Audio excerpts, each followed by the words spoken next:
நேத்தி திடீர்னு ஆர்த்தி ஒரு விஷயம் சொல்லியிருக்காங்க சார். அவர் ஒன்றும் போகும்போது சும்மா போகல. அவருக்கு தேவையான பணங்கள், இந்த காரு, நகை இதெல்லாமே எடுத்துட்டு போயிருக்காங்க. ஒரு கட்டத்தில் அவங்க இதுக்கு விளக்கம் தர வேண்டிய ஒரு நிர்பந்தத்தில் ஒரு கட்டாயத்தில் இருக்கிறாங்க.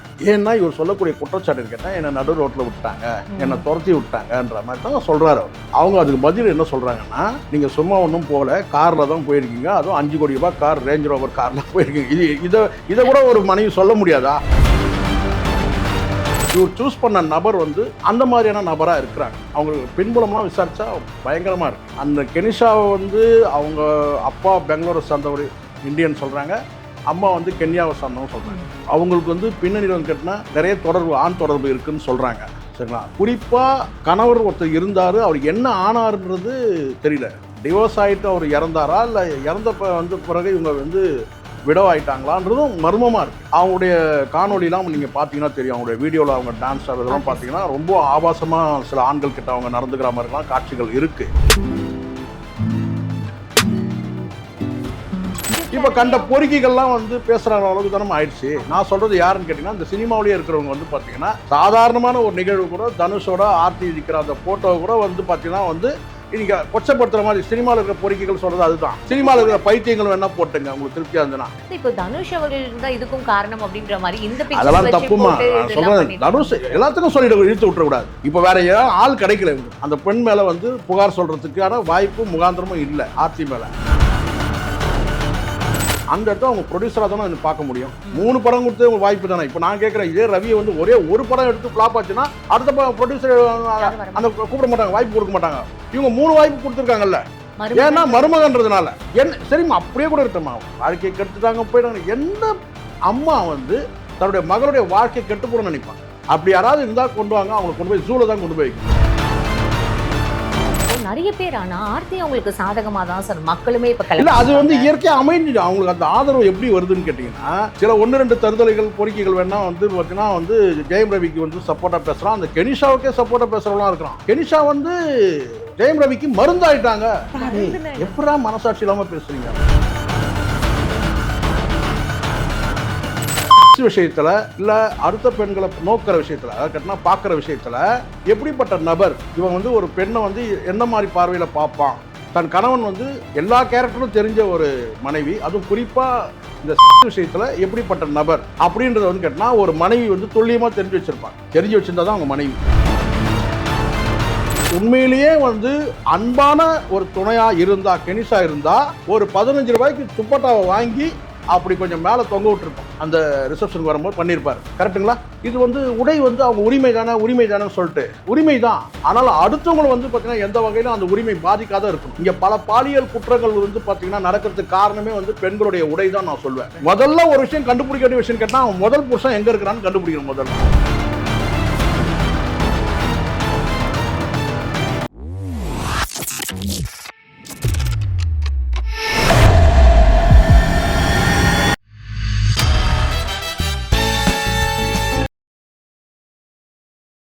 சார், இப்போ நேத்தி திடீர்னு ஆர்த்தி ஒரு விஷயம் சொல்லியிருக்காங்க சார். அதை நீங்களும் பார்த்திருப்பீங்கன்னு நான் நினைக்கிறேன்.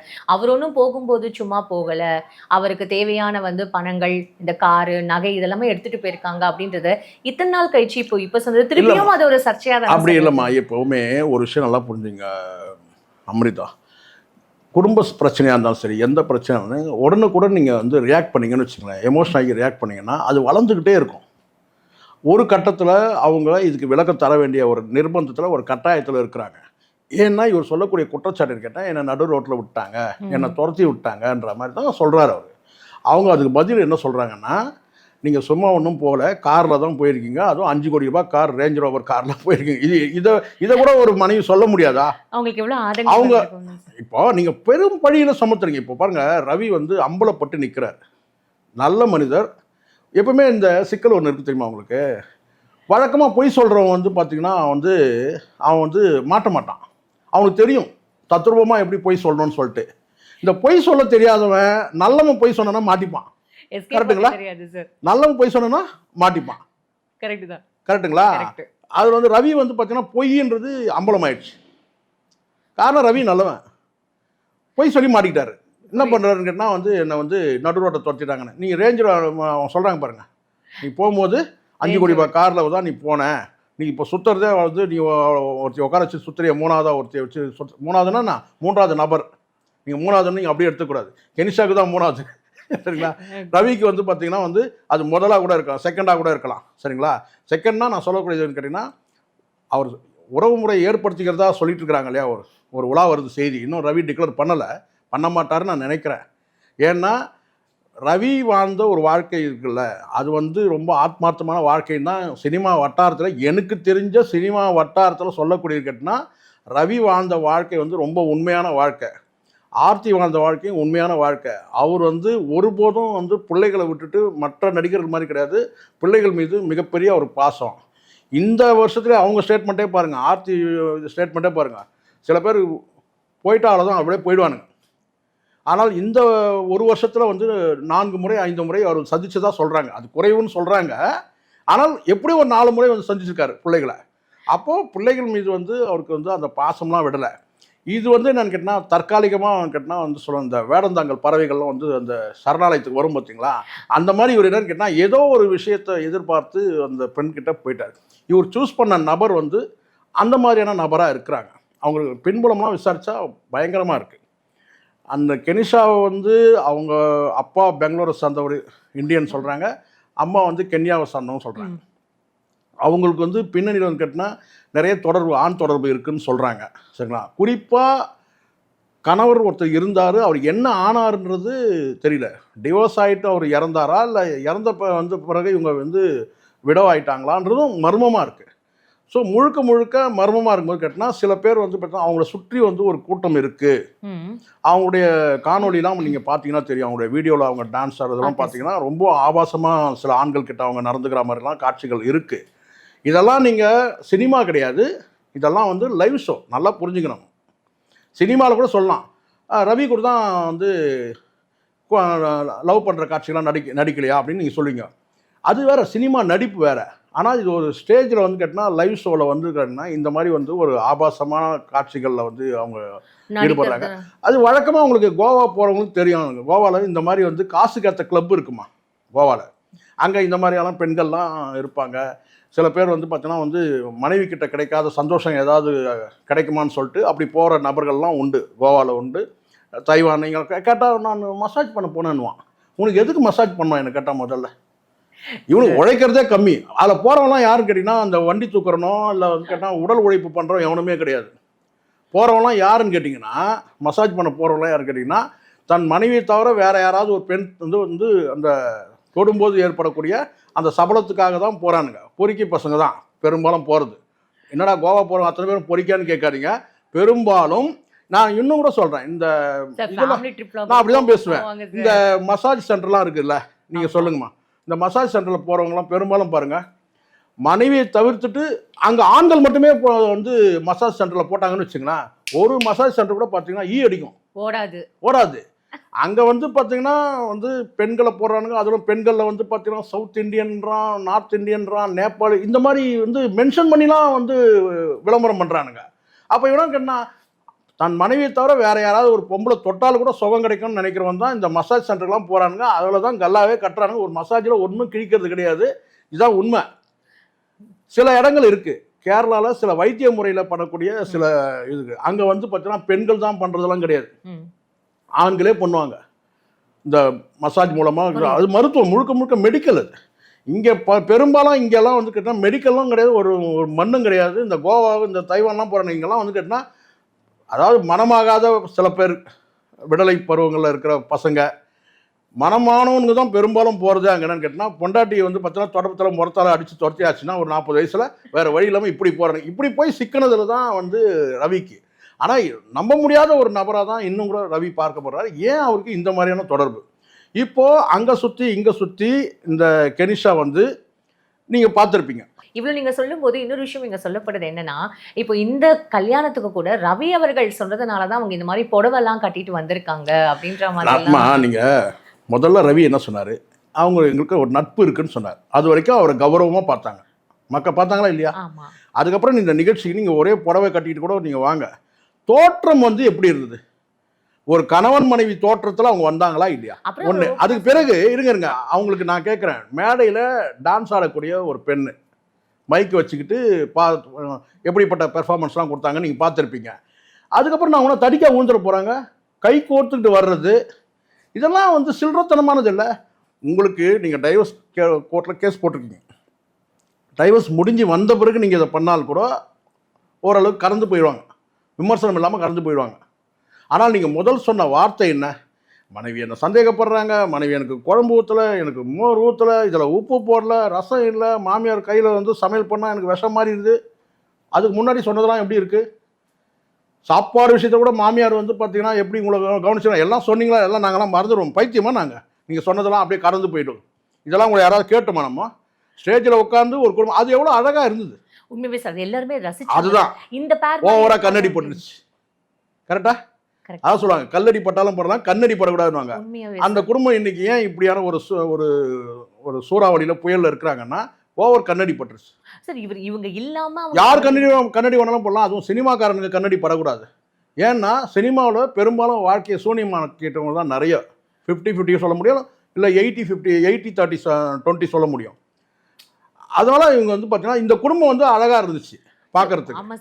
அந்த அம்மா வந்து ரவியோட அவங்க அம்மா வந்து மருமகள் பற்றி சொன்னது எல்லாமே நல்லா இருக்கு. இப்போ கண்ட பொறுக்கிகள்லாம் வந்து பேசுகிற அளவுக்கு தானே ஆயிடுச்சு. நான் சொல்கிறது யாருன்னு கேட்டிங்கன்னா, இந்த சினிமாவிலேயே இருக்கிறவங்க வந்து பார்த்தீங்கன்னா சாதாரணமான ஒரு நிகழ்வு கூட தனுஷோட ஆர்த்தி இருக்கிற அந்த ஃபோட்டோவை கூட வந்து பார்த்தீங்கன்னா வந்து இன்னைக்கு கொச்சப்படுத்துகிற மாதிரி சினிமாவில் இருக்கிற பொறுக்கிகள் சொல்கிறது அதுதான். சினிமாவில் இருக்கிற பைத்தியங்கள் வேணால் போட்டுங்க உங்களுக்கு திருப்தியாக இருந்துன்னா, அந்த மாதிரி சில பைத்தியங்கள்லாம் வந்து இவங்களை வந்து கொச்சப்படுத்துற மாதிரி தானே இருக்கு. சரி, இப்போ இது ரொம்ப பெருமையா இருக்குமா ரவிக்கு? நான் கேட்கறேன், எப்படி இருந்தாலும் இன்னைக்கு வரைக்கும் உங்க மனைவி தானே, உங்க மனைவி ஆர்த்தி அசிங்கப்பட்டாலும் வந்து பார்த்தீங்கன்னா அங்கே அசிங்கப்படுறது யார் அசிங்கப்பட போறாங்க? உங்க ஃபேமிலி தானே சார், டோட்டல் ஃபேமிலி, உங்க பிள்ளைகள் தானே. இப்போ தனுஷ் அவர்களுக்கு தான் இதுக்கும் காரணம் அப்படின்ற மாதிரி இந்த அதெல்லாம் தப்புமா. நான் சொல்றேன், தனுஷ் எல்லாத்துக்கும் சொல்லிட்டு இழுத்து விட்டுறக்கூடாது. இப்போ வேற ஆள் கிடைக்கல உங்களுக்கு அந்த பெண் மேல வந்து புகார் சொல்றதுக்கான வாய்ப்பு முகாந்திரமும் இல்லை ஆர்த்தி மேல. அதுக்காக இவங்க எடுத்து வர்றது இங்கே யாருக்கு தெரியாதா? அவ்வளோனா விவரம் இல்லாமல் இருக்கிறோம். நீங்கள் அந்த சுசித்ராவா அந்த பெண்ணு சொல்கிறது நீங்கள் கணக்கில் எடுக்காதீங்க. ஏன்னா அது யாரையும் சொல்லாது. எப்போல்லாம் இந்த மாதிரி சர்ச்சைகள் வரும்போதெல்லாம் அது வந்து சம்மன் இல்லாமல் அப்பியர் ஆகிடும். அப்பியர் ஆகிட்டுன்னு கேட்டால் அவங்களுக்கு யாருக்கு ஃபேவராக இருக்கணும்னு தோணுதோ வந்து பேசுவாங்க. இவ்வளோ பேசணுங்க. கெனிஷா பெரிய நியாயவாதியாக அந்த பொண்ணு. நான் கேட்குறேன், கெனிஷா பற்றி பேச சொல்லுங்கள் பார்ப்போம். நான் இங்கே ஒரு விஷயம் சொல்கிறேம்மா, கணவன் மனைவிக்குள்ளே கருத்து வேற்றுமை வரும். வரலன்னா அவங்க கணவன் மனைவியே கிடையாது. அது பேசி ஒருத்தரோட ஒருத்தர் பேசி அது தீர்த்துக்கணும் 4 சவத்துக்குள்ள. 3வது அப்புறம் சேர்க்கவே கூடாது. அங்கே இந்த இடத்துல ஒரே ஒரு பிழை மட்டும் தான் நான் பார்க்குறேன். ப்ரொஃபஷ்னலாக இவங்க வந்து மிங்கிள் ஆனது தவறு. அவரை போக்கிலே விட்டுட்டு இருக்கணும். ஆனால் இவங்க என்ன கேட்டால் தன்னுடைய மகன், ஏன்னா இவங்களுக்கு மகன் வாரிசு இல்லாதனால தான் மகனாக பார்த்தோன்னு தான் அவங்க சொல்கிறாங்க. 2வது ஒரு சக்ஸஸ்ஃபுல்லான ஒரு ப்ரொடியூசர். இது வந்து உங்களுக்கு சாதகமாக இருக்கிற வரைக்கும் பிரச்சனை இல்லை. இதே இந்த படம் வந்து இப்போ ரவிக்கே வந்து 4 படமாக ஹிட் ஆயிருந்துன்னு வச்சுக்கோங்க, ஒரு 3 படமாக ஹிட் ஆயிருந்ததுன்னா அப்போ இப்போ நீ பேசியிருப்பீங்களா, எங்கள் மாமியார் வந்து ப்ரொடியூசராக போட்டு எடுத்து இன்னைக்கு நாங்கள் பல கோடி சம்பாரிச்சிட்டோம் பெருமையாக சொல்லியிருப்பீங்க. 3 படமும் ஃபெயிலியர் ஆயிடுச்சு. அவங்களும் முயற்சி பண்ணியிருக்காங்கல்ல சார். அந்த இடத்துல அவங்க ப்ரொடியூசராக தானே பார்க்க முடியும். 3 படம் கொடுத்து உங்களுக்கு வாய்ப்பு தானே. இப்போ நான் கேட்குறேன், இதே ரவியை வந்து ஒரே ஒரு படம் எடுத்து ஃப்ளாப் ஆச்சுன்னா அடுத்த ப்ரொடியூசர் அந்த கூப்பிட மாட்டாங்க, வாய்ப்பு கொடுக்க மாட்டாங்க. இவங்க 3 வாய்ப்பு கொடுத்துருக்காங்கல்ல. ஏன்னா மருமகன்றதுனால. என்ன சரிம்மா, அப்படியே கூட இருக்கட்டும்மா, வாழ்க்கையை கெடுத்துட்டாங்க போயிட்டாங்க. எந்த அம்மா வந்து தன்னுடைய மகளுடைய வாழ்க்கையை கெட்டு போட நினைப்பாங்க? நீங்களே சொல்லுங்க. அப்படி யாராவது இருந்தால் கொண்டு வாங்க, அவங்களை கொண்டு போய் ஜூல தான் கொண்டு போய் வைக்கணும். எந்த மாமியார் வந்து தன்னுடைய மருமகன் கெட்டு போயிடணும், தன்னுடைய மகள் வாழ்க்கை கெட்டு போயிடணும், பிரிச்சிடணும் அப்படின்னு நினைப்பாங்களா யாராச்சும்? அடிப்படை அறிவுள்ளவங்க வந்து பார்த்தீங்கன்னா இந்த வாதத்தை எடுத்துக்கணும். முதல்ல மாமியார் குடும்பம் பண்ணிட்டாங்க, அதை பண்ணிட்டாங்க, இது பண்ண. மாமியார் எவ்வளோ பணம் கொட்டி பணம் எடுத்தாங்க அதை சொல்லவே மாட்டான் எவனும். இது நம்ம ரவிக்காக சாதகமா பேசணும், இல்ல இந்த சைடுல ஆர்த்திக்கு சாதகமா பேசணும், நியாய பார்வையில பாருங்க சார். இப்போ நிறைய பேர் ஆனா ஆர்த்தி அவங்களுக்கு சாதகமா தான் சார் மக்களுமே இப்ப இல்ல, அது வந்து இயற்கையா அமைஞ்சிடும். அவங்களுக்கு அந்த ஆதரவு எப்படி வருதுன்னு கேட்டீங்கன்னா, சில 1-2 தருதலைகள் பொறுக்கிகள் வேணா வந்து பார்த்தீங்கன்னா வந்து ஜெயம் ரவிக்கு வந்து சப்போர்ட்டா பேசுறான், அந்த கெனிஷாவுக்கே சப்போர்ட்டா பேசுறவங்களாம் இருக்கிறான். அவ்வளவு நல்லவங்களாம் இருக்கிறான் இங்க. கெனிஷா மருந்தாயிட்டான்னு சொல்றான். கெனிஷா வந்து ஜெயம் ரவிக்கு மருந்தாயிட்டாங்க. எப்படா மனசாட்சி இல்லாமல் பேசுறீங்க? அவங்க வந்து இப்போ நான் கேட்குறேம்மா, உங்கள் குடும்பத்திலேயே வந்து கேட்டினா வந்து ஒரு மகளையோ மகனையோ கல்யாணம் பண்ணி கொடுக்கும்போது கேட்டினா அந்த அங்கே அவங்களுக்குள்ள ஒரு சின்ன கருத்து வேற்றுமை வந்துச்சுன்னா இன்னொருத்தர் தேடி போகிறாங்கன்னு வச்சுக்கோங்க, அதை நீங்கள் ஏற்றுப்பீங்களா? ஏய் என்ன பிரச்சனை உட்காந்து பேசிட்டு உட்காரு அப்படியே சொல்லுவோம். கரெக்டுப்பா, நீ போப்பான்னு சொல்லிட்டு வெற்றி திலகம் விட்டு மகனை அனுப்புவீங்களா? மருமகளோட பிரச்சனை ஆயிடுச்சுப்பா, கரெக்டுப்பா, இல்ல சார். இந்தப்பா வாப்பான்னு சொல்லிட்டு வந்து திலகமிட்டு நீங்கள் இந்த பக்கம் கோவா போயிட்டு ஏதாவது ஒரு பொண்ணை பார்த்துக்கோ அப்படி சொல்லுவாங்களா யாராச்சும்? பொறுக்கி மாதிரி பேசுகிறானுங்க. நியாயமாக மனசாட்சி இருக்கலாமா? நம்ம வீட்டிலே நம்ம பிள்ளைகள் இருக்குல்ல, நம்ம வீட்டில் ஒரு பொண்ணோ நம்ம வீட்டில் ஒரு பிள்ளையோ தப்பாக போனாலும் அது தவறுன்னு நம்ம சுட்டி காட்டுவோம், உட்கார வச்சு பேசுவோம், சேர்த்து வைக்க தான் பார்ப்போம். இல்லைல்லப்பா உன் மருமக வந்து உனக்கு சரியாக இணங்கி இல்லையாப்பா, அப்படியாப்பா, ரைட்டுப்பா, நீ போப்பா கோவாவுக்கு போயிட்டு அங்கே யாராவது ஒரு டான்ஸ்காரி இருந்தாருன்னா அவளை பண்ணிக்கோ அப்படி சொல்லுவாங்களா? யார் இருந்தாலும் டான்ஸ்காரியில் எந்த காரியம் இருந்தாலும் சரி, சினிமாவிலேயே ஒரு பெண்ணை வந்து தேர்வு செஞ்சால் கூட ஒரு வாழ்க்கையில் இருக்குன்னா இந்த மாதிரியான ஏற்றத்தாழ்வு. ஒரு 2 பிள்ளையை பெற்றாச்சு, 18 வருஷம் வாழ்ந்தாச்சு, கரெக்டாக 18 வருஷம் வாழ்ந்த ஒருத்தர் 2 வருஷமோ 3 வருஷமோ நடந்துச்சா சொல்லுங்க சார். எனக்கு இப்போ என்ன தெரியுமா சார், ஏன் இந்த சினிமா பிரபலங்கள் தொடர்ந்து இத்தனை வருஷம் அதாவது ஒரு 15 வருஷத்துக்கு கழிச்சு இருக்கிறவங்க தான் சார் இப்போ எல்லாருமே பிரிஞ்சிருக்காங்க. அதுவும் டீனேஜ் பசங்களை வச்சுட்டு பிரியும் போது தான் இது 10 வருஷம் கழிஞ்சாலே ஒரு விஷயமா. முதல்ல பொருளாதாரம் சார்ந்து சில விஷயங்கள் நடக்குது, அதுக்கு வந்து நீங்கள் தனுஷ் ஐஸ்வர்யாவை சொல்கிறாங்க ஒன்று. ரெண்டாவது இன்னொரு விஷயம் இருக்குது, என்னன்னு கேட்டிங்கன்னா இந்த சினிமாவில் இருக்கிறவங்கள வந்து பார்த்திங்கன்னா இப்போ இந்த ஆர்த்தி விஷயமே நீங்கள் எடுத்துங்களேன். முதல்ல அவங்க மேலே சொன்ன குற்றச்சாட்டுன்னு கேட்டிங்கன்னா எல்லா பைத்தியங்களும் சொன்னது, பெரும்பாலான பைத்தியங்கள் சொன்னது கேட்டிங்கன்னா அவங்க வந்து ஷூட்டிங் ஸ்பாட்டில் ஃபோன் பண்ணி கேட்பாங்க, அவர் இருக்கிறாரு எங்கே இருக்கிறாரு கேட்பாங்க, அவர் வந்து அவரை கண்காணிப்பாங்கன்னு சொல்கிறாங்க. ஓகே, இது வந்து சில பேர் சொல்கிறாங்க ஒரு பொசசிவ் இது காரணம் அப்படின்னு கூட சொல்கிறாங்க. அது அப்படி கூட நம்ம அதை எடுத்துக்கிறோம், இல்லை எடுத்துக்கலாம்னு வச்சுக்கோங்களேன். இன்றைக்கி இவர் வந்து ஒரு சபலப்பட்டு தானே இந்த பெண்கிட்ட போயிருக்கிறாரு. இல்லை சபலப்படாமல் போயிருந்தாருன்னா இவர் என்ன சொல்வார் கேட்டால் எனக்கு அன்பான துணைன்னு சொல்லுவார். இவர் சபலப்பட்டு போனதுனால தான் அழகான துணைன்னு சொல்கிறாரு. கரெக்டுங்களா? நீங்கள் கெனிஷா கிட்ட நீ பார்த்தது என்ன அப்படின்னு சொல்லி ஜெயம் ரவி கிட்ட கேட்டான்னு கேட்டினா அவங்க அழகாக இருக்கிறாங்க சொன்னால் அசிங்கமாக இல்லை? உனக்கு வயசு என்னாச்சு? ஜெயம் ரவிக்கு வயசு என்ன? அன்பான துணையிலான சொன்னோம். அப்போ அழகான துணை சொன்னேன்னு கேட்டிங்கன்னா அப்போ நீ வந்து சொல்லு விட்டு போயிட்டுன்றது தானே பொருள் ஆகிடுது. பொதுவாக நான் சொல்கிறேன். அப்போது இந்த இடத்துல ஆர்த்தி செய்தது சரியா தவறா இப்போது இன்னும் கொஞ்சம் புரியலா சொல்கிறேன், தங்கை மாதிரி நினச்சிட்டு சொல்கிறேன், பொதுவாக சொல்கிறேன். ஒரு கணவன் எப்படிப்பட்ட செக்ஸ் விஷயத்தில் இல்லை அடுத்த பெண்களை பார்வையிடுற அதாவது நோக்கிற விஷயத்தில் அதாவது கேட்டினா பார்க்குற விஷயத்தில் எப்படிப்பட்ட நபர் இவன் வந்து ஒரு பெண்ணை வந்து என்ன மாதிரி பார்வையில் பார்ப்பான், தன் கணவன் வந்து எல்லா கேரக்டரும் தெரிஞ்ச ஒரு மனைவி, அதுவும் குறிப்பாக இந்த செக்ஸ் விஷயத்தில் எப்படிப்பட்ட நபர் அப்படின்றத வந்து கேட்டால் ஒரு மனைவி வந்து துல்லியமாக தெரிஞ்சு வச்சுருப்பாங்க. தெரிஞ்சு வச்சுருந்தா தான் அவங்க மனைவி. தன் ஹஸ்பண்ட் எப்படின்றத பரிபூர்ணமாக தெரிஞ்சுட்டா தான் அவங்க அதுதான் தெரிஞ்சாதான் அவங்க மனைவி. அப்போது அவங்க வந்து உங்களுக்கு ஒரு டெஸ்ட் வைக்கிற அளவுக்கு நீங்கள் வந்து ஒருத்தர் இருக்கிறீங்கன்னு சொன்னால் அப்போ நீங்கள் எங்கேயோ ஒரு இடத்துல நீங்கள் பலவீனமாக இருக்கிறீங்கன்னு பொருள். தன் கணவன் வந்து தன்னை விட்டு போக மாட்டான் அப்படின்னு நம்பணும் ஒரு மனைவி. அப்போ அந்த அளவுக்கு நீங்கள் உண்மையாக நடந்துக்கிட்டீங்கன்னா நம்புவாங்க. இது பொதுவாக சொல்கிறேன்.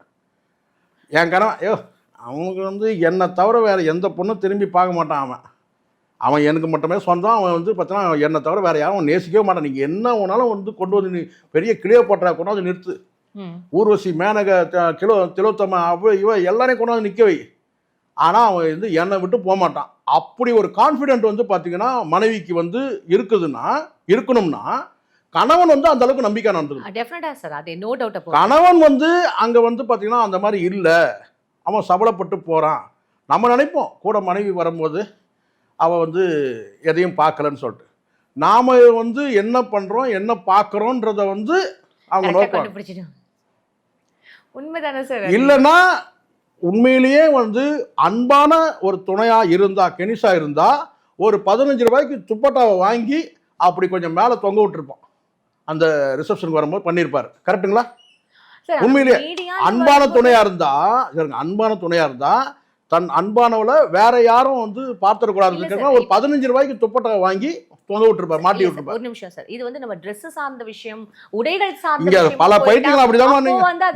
இதுதான் பாருங்க. இப்போ இந்த இடத்துல நல்லா கேளுங்க, இந்த இடத்துல விமர்சிக்கப்பட்டது கல்யாணத்துக்கு வராங்கல்ல, அங்க ஜோடியா வந்து விமர்சிக்கப்பட்ட போது கேட்டீங்கன்னா அவங்க புடையை உடுத்திட்டு வந்தாங்க, 2 பேரும் வந்து பார்த்தீங்கன்னா கிட்டத்தட்ட கணவன் மனைவி வரை வந்தாங்கன்னு ஒரு பார்வை இருக்கு அப்படி ஒரு பார்வை இருக்கு. ஆனால் அதே ரிசப்ஷனுக்கு வரும்போது அவங்க ஆடை எப்படி இந்த மாதிரி ஆடையை உடுத்திருந்தா அதுவும் விமர்சிக்கப்பட்டது. இங்கே எல்லாருமே மீண்டும் மீண்டும் நான் சொல்கிறேன், இது வந்து உடை வந்து அவங்க உரிமை தானேன்னு சொல்லிட்டு உரிமை தான். ஆனால் அடுத்தவங்களை வந்து பார்த்தீங்கன்னா எந்த வகையிலும் அந்த உரிமை பாதிக்காத இருக்கணும். இங்கே பல பாலியல் குற்றங்கள் வந்து பார்த்தீங்கன்னா நடக்கிறதுக்கு காரணமே வந்து பெண்களுடைய உடை தான் நான் சொல்வேன். ஏன்னா நீங்க சொல்ற மாதிரி எல்லாருக்கும் ஒரு 35-40 வயசு ஒரு பக்குவப்பட்ட மனிதர்கள் இல்லை, விடலை பருவத்தில் கூட பிள்ளைகள் இருக்கிறானுங்க. அவனுங்களாம் தவறா வழி நடத்துறதுக்கு வழிமாறி போறதுக்கே காரணம்னு கேட்டீங்கன்னா இந்த கெனிஷா கூட நான் சொல்றேன், நீங்க புடவை உடுத்திட்டு வந்தீங்க, நீங்க ஜோடியா வந்தீங்க, அது ஒரு பக்கம் விமர்சிக்கப்படுது. அதுக்கப்புறம் நீங்க ரிசப்ஷன்ல எந்த மாதிரி உடை அணிஞ்சிட்டு வந்தீங்க, இதெல்லாம் விமர்சிக்கப்படுது. இன்னும் ஒரு படி மேல போய் நீங்க வந்து பார்த்தீங்கன்னா பாட்டு பாடும்போது டான்ஸ் ஆடும்போது அங்க ஆண்கள் கிட்ட நீங்க எப்படியான வந்து வளைஞ்சு நெளியுறீங்க. அது ப்ரொஃபஷனல் இங்க தவறு பாருங்க, மீண்டும் சொல்றேன், நீங்க ப்ரொஃபஷனல் சொல்றீங்க. ப்ரொஃபஷனலுக்கு ஒரு எத்திக்ஸ் இருக்கு. இன்னைக்கு ஜெயம் ரவியை வந்து நம்ம ஏன் வந்து இன்னைக்கு கொண்டாடுறோம்? ஏன் கொண்டாடுறோம்? இருங்க வாதம் பண்றேன் சார். ஏன்னா நீங்க சொல்றது வந்து அவங்க ப்ரொஃபஷனல் எங்க பண்ற ப்ரொஃபஷனலிசம் எங்க வருது இங்க சார்? பாருங்க, நீங்க பாருங்க ப்ரொஃபஷனல் இல்ல சார், கோவான் எங்க வேணா அங்க வந்து ரொம்ப இல்ல இங்க பாருங்க, இந்தியாவுக்குன்னு ஒரு கல்ச்சர் இருக்கு. நீங்க எங்க வேணா போங்க, எந்த ஸ்டேட்ல வேணாலும் இருங்க, நம்ம இந்தியாவுக்குன்னு ஒரு கல்ச்சர் இருக்கு. நீங்க இப்போ நான் சொல்றேன், நீங்க எத்திக்ஸை மெயின்டைன் பண்ணலன்னா நீங்க அந்த ப்ரொஃபஷனல் வேஸ்ட். நீங்க சொல்லிக்கலாம் வேணாம். இப்போ நான் கேட்குறேன், இப்போ இந்த ஜெயம் ரவி நம்ம கொண்டாடுறதுக்கு காரணம் என்ன? ஏன் மற்ற நடிகர்கள் வேற பார்வை பார்க்குறோம்? ஏன்னா பேராண்மைன்ற படத்தில் 6 பெண்கள் நடிப்பாங்க. யார் கூட? அவரோட. அந்த படம் தான் ஜெயம் ரவியை வந்து பார்த்தீங்கன்னா பெண்கள் மத்தியில் தூக்கி நிறுத்தின படம் பேராண்மை. 6 பெண்கள் வந்து வழி நடத்துவார். அதே மாதிரியான ஒரு கதையை வந்து பார்த்து பொறாமப்பட்டு பிகில் படத்தில் இவர் கேட்டார், யார்? விஜய். இது மாதிரி ஒன்று இருக்கணும்.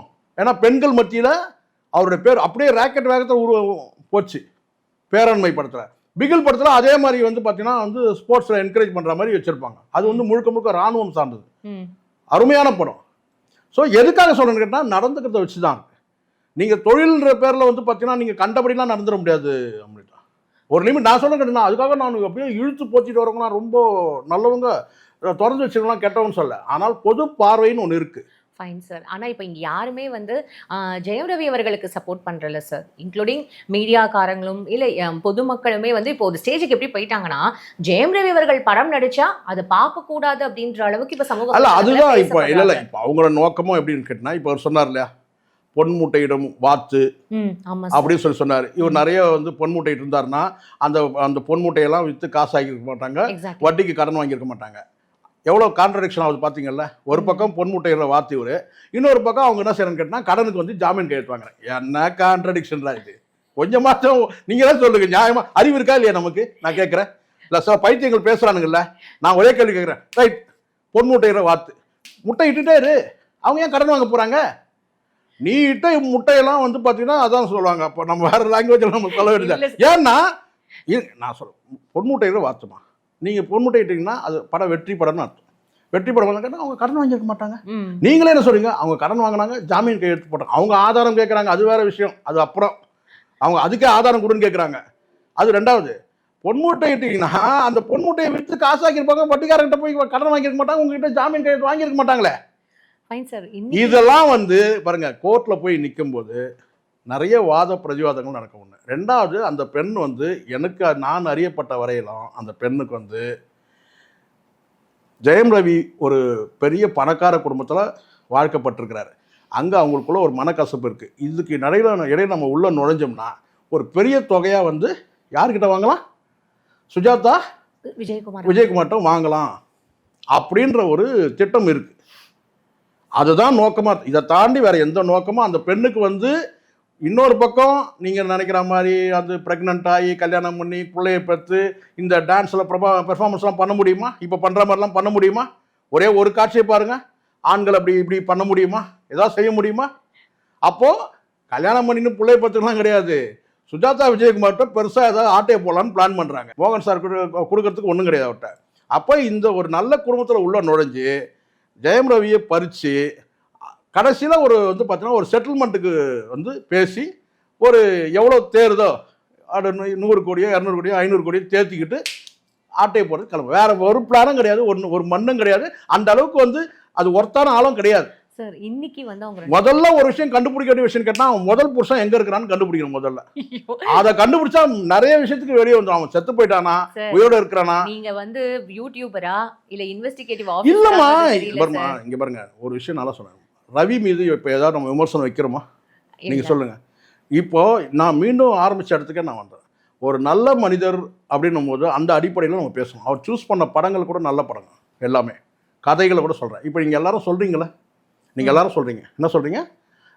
வந்து மாமியார் தான் கதை கேட்டாங்க, மாமியார் தான் எல்லாம் முடிவு பண்ணாங்க. கதையில் வந்து இது வரைக்கும் அவர் எடுத்திருக்க எல்லா கதையும் நீங்கள் எடுங்க. படம் தோல்வி வெற்றி ரெண்டாவது, எல்லாமே நல்ல கதைகள். அது பேராண்மையாக இருக்கட்டும், தனி ஒருவனாக இருக்கட்டும், எல்லா படங்களும் நான் சொல்கிறேன், மிருதன் உட்பட சொல்கிறேன், ஃபெயிலியரான படங்கள் கூட சொல்லுங்கள். ஸோ இதெல்லாம் தவறு இல்லை. ஏற்றத்தாழ்வுகள் சகஜம் சினிமாவில், இதெல்லாம் நடக்கும். தோல்வி வரும், மறுபடியும் ஒரு கம்பேக் கொடுப்பாரு. சிம்பு வரலையா? எவ்வளோ கேப் கொடுத்தாரு. அஜித் வரலையா? பெரிய கேப் கொடுத்தாருல்ல. மறுபடியும் இந்த 2 படங்கள் கூட கிட்டோம். ஆனால் இப்போ என்ன ஆச்சுன்னு கேட்டிங்கன்னா, பர்சனல் லைஃப்லேயும் வந்து பெரிய அளவில் ஒரு அடி விழுந்ததுனால அடுத்தது வந்து இவர் படம் வந்தால் வச்சு செய்வாங்க போல இருக்கு. யார்? நெட்டிசன்களே.